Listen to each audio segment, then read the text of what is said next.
Trigger warning, we're talking about diet culture. I slightly mentioned calories, caloric deficits, body image issues, childhood trauma, and things of that nature. If that's gonna bother you, please click away. The story you're about to hear is true. Only the names have been changed.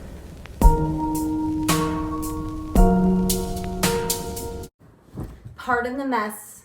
I keep lotion in here so that I can get Storm moisturized after his baths before he goes to bed. We share a room, get over it. While the lighting was decent, I wanted to sit down and film a quick video. Hi everyone, welcome back to my channel. If you're new here, my name is Alyssa. I have been making like lifestyle mom content and I'm kind of a funny bitch, so cheers to that.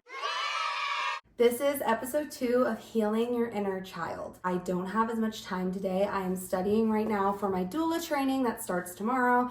And I also need to go ahead and take a nap right now because I'm trying to get a job in a nightclub and I need to go in tonight. So I need a nap, okay?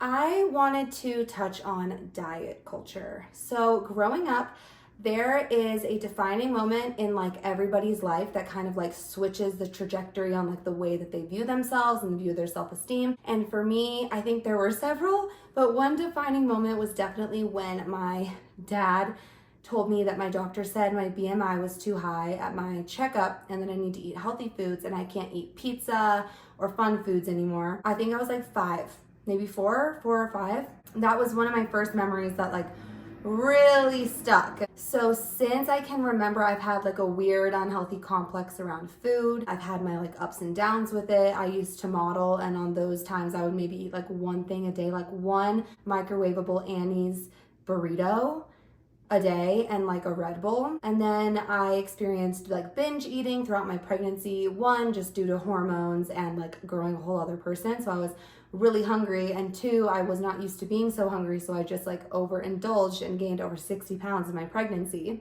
Then I went through my postpartum period where I started feeling a lot better about my body because, oh my God, that was incredible. I birthed a whole human and brought him into this world.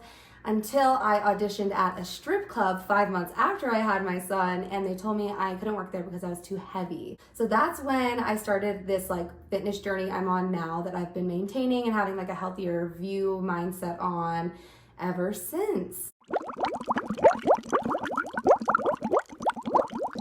Some of the things that I do to try to neutralize my relationship with food, since the majority of my life it's been so negative, is, you know, meal prepping and meal planning can be helpful, especially in the beginning. I used to not be able to track my calories because I would get absolutely overwhelmed with it and I would get way too into it and start restricting and starving myself too much. And that is obviously not helpful. Once I had my son, and I kind of was starting to understand my body more and how it worked and that calories are just energy and fuel for our bodies, that really started helping. I was able to recognize, you know, I need food in order to lose weight because I need to exercise and get my blood flowing and be healthy. And in order to do that and maintain my energy level, I need to be eating nourishing foods. So when I kind of started switching my mindset to that, it started helping. All this being said, I'm not completely healed. I don't think anymore, and I think that this is actually a healthier thought, that there's like a destination for your wellness journey or your fitness journey. I think that it's just an ongoing journey as long as we're alive. I experienced slightly elevated LDL cholesterol after my pregnancy. That was most likely due to all the hot dogs and footlongs and cake that I ate while I was pregnant. And so that was also a motivating factor to get into the weight loss and start learning more about nutrition, because obviously I was having like a health related issue that wasn't too concerning. I didn't need medication for it, but you know, it was really like a wake up call. Like, you know, I have this baby now. I need to start thinking about my health. After having him, I was obviously overweight. So there were a lot of life-changing factors. Now, for people who aren't in my situation, I'm obviously not a doctor, a fitness coach. I'm not certified in anything like that. So I can't really speak for you, but this is just, you know, my experience with everything. I think I found it helpful to actually be understanding why we eat, that it fuels our body, that I had, you know, a health condition that needed me to like kind of watch more what I was eating.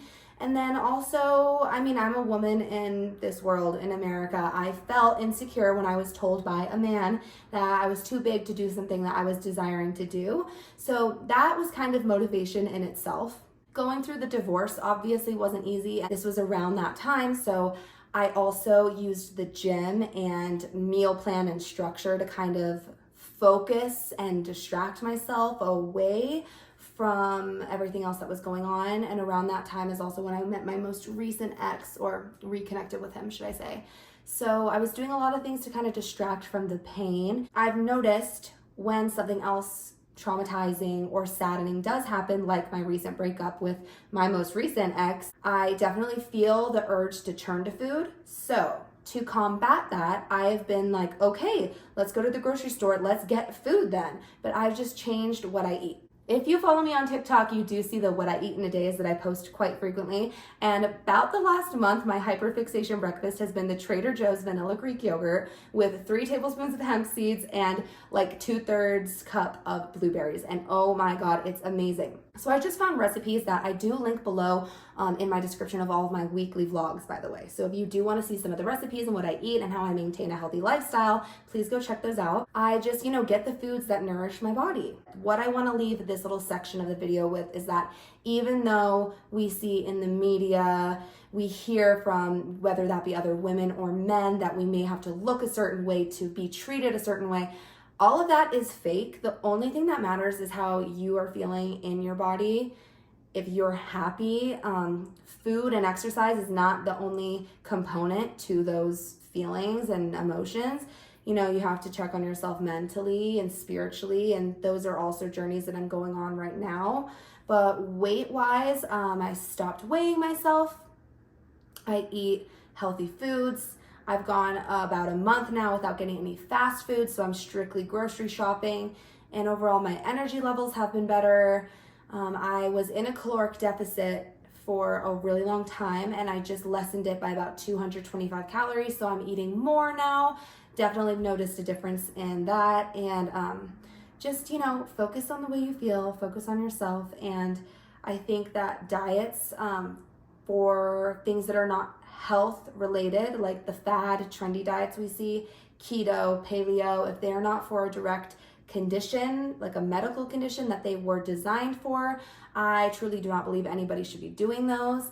Don't just, do 75 hard or some crazy trend just because you're seeing it on TikTok.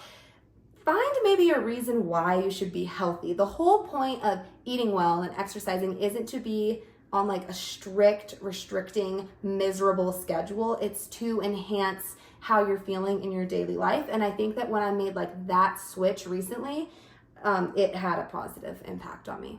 Something else I wanted to touch on in today's video, because especially now that I'm navigating single life for the first time ever as an adult, I have been reflecting a lot on like my behaviors within relationships and, how I've really been acting the last few years with like significant others, or just like how I treat myself and how being around them affects me, blah, blah, blah. A huge thing I remember complaining about in my relationships was like, why do I always have to do everything? Why am I supposed to be the glue? And if you haven't seen it already, it's been out for months now, but I would recommend watching Barbie, because there's this amazing scene where America, I think, is that her name? Sorry. It's a long monologue about like how it's impossible to be a woman because, we can't be too strong, or we're bossy and bitchy, or like, you can't be too forward, can't be too sure of yourself, can't be too confident, or we're conceited, can't choose a career, and have a child, or we're selfish, things like that. And I think that a lot of women, and I'm sure other genders and sexualities for different reasons, can relate that it's really hard being the glue, whether that be the glue of the family financially, whether that be the glue of a relationship. The whole point of a relationship is so you have a partnership with somebody. And it's really difficult if you are in a scenario where every single day it's like you're giving 80-90% and your partner's giving like 20 to 10%. So in that, like through my marriage, I felt that. Now being a single mom, being pretty much the sole provider for my son, I definitely feel that on a financial level. And I think it's unfair that, we have to go through being the glue in these scenarios in life. Especially as a young woman, I really struggle with it. In my last relationship was always like, I need help. Like, I need help. Like, that's to the point toward the end. That's the frustration I was constantly feeling in life.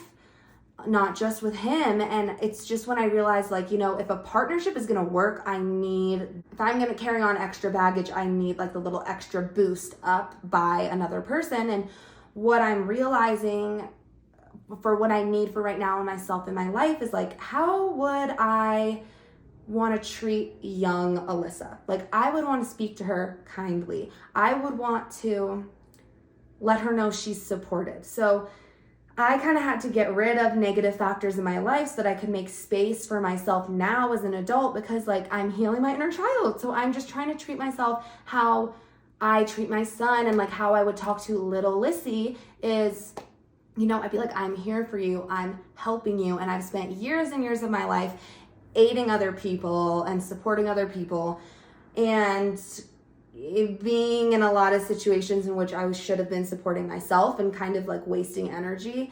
And so now that's what I'm focusing on. I'm focusing on being my glue. And you know what? It is overwhelming. It is stressful being the glue, being the stronger one, being the committed person, as like a parent, as a partner, as a friend.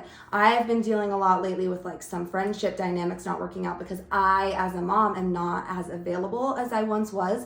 So I can't always like follow through or commit fully to hanging out, calling my friends, you know, things like that. And so this kind of goes back to like last week's video where I talked about, you know, one of my like biggest things is that like excuses are bullshit and choosing your hard. And a big thing that I had to do like within this season of my life is be like, listen, I need to choose myself, because my entire life I've never chosen myself, and my child Storm and my little Alyssa in me need me to be taking care of myself and nourishing myself and being the glue, you know, being like, okay, I am really that bitch. Like, I am this strong woman, but I don't need to be this strong woman for that guy and that girl and my coworker and my boss and some bitch on the street. I need to be her for my son and myself. And so being the glue isn't necessarily a bad thing. You know, we need strong, independent people in this world, but we have to remember that, you know, we have to have our oxygen mask on before we can help others. That's my take on that. Thank you guys so much for watching today's video. I know it was a little bit shorter than last week's, but as I said, I'm going into my doula training this weekend. I'm really tired and I need to prioritize my rest, which we will be talking about next week on next week's episode about self-care and my little self-care routine that I'm gonna walk you guys through. That is my take on diet culture and being the glue as a woman. So if these videos are speaking to you, please make sure to like, subscribe, and share with your friends. I saw that analytically this first portion like of the series actually did really well. So I'm assuming that a large amount of my following is interested in this. I'm gonna keep it up as well as the vlogs, kind of just see where it goes. I really appreciate you guys watching. Thank you guys so much, and I will see you in next week's video.